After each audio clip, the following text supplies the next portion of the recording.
The next activity we're doing is called Group Grid, and this involves the participants getting together without speaking to create a grid that is 6 by 5. So I don't give you a lot of instructions for this activity, but I keep them very limited.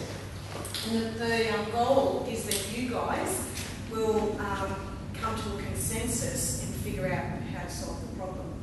However, this activity is to be done in absolute silence.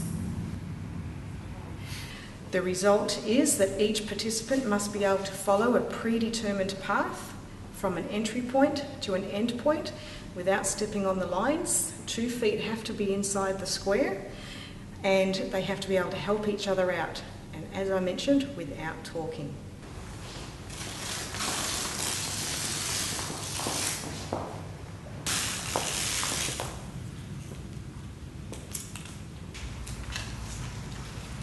So the next part of this activity is your whole team needs to follow a predetermined path, which I have here in front of me. The starting point and the finishing point is unknown to you. You'll have to discover that by trial and error. And then once you've done that, your whole team will have to try and discover and each follow each other across the path to a predetermined exit to achieve success.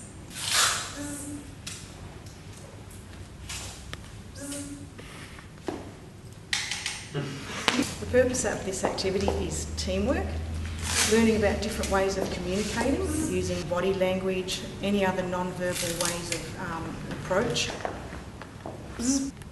Who's going to take leadership skills, leadership role, who's going to take on different roles within the job.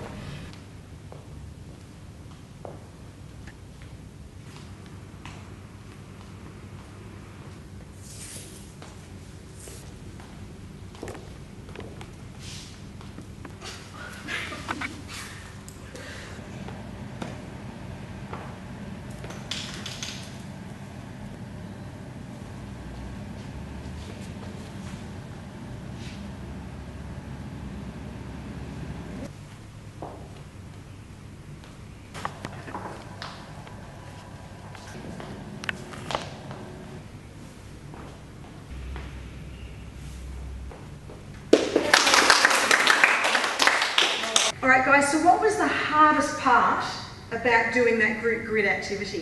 No, probably the hardest part I found was just the jump part where like you got all the crosses off the boxes and then you had to jump over the next gap. Knowing to have like only 1 foot or 2 feet, that I think threw us all at first. The lack of communication, well not lack of communication, but the fact that we couldn't communicate. When did it actually start getting easier in the grid? I think it definitely got easier once we figured out the rules. So when we knew what we could and couldn't do, and we all knew that, then we can just kind of move around, and it was more just about figuring out which square was next. What could we take back if you were in the role of supervisor or producer or an employer of some kind or a team leader? What are some of the hints that you could take back to help your team work more successfully? If there's open communication between especially directors and employees, then then everyone knows what they're doing, everyone has a part to play.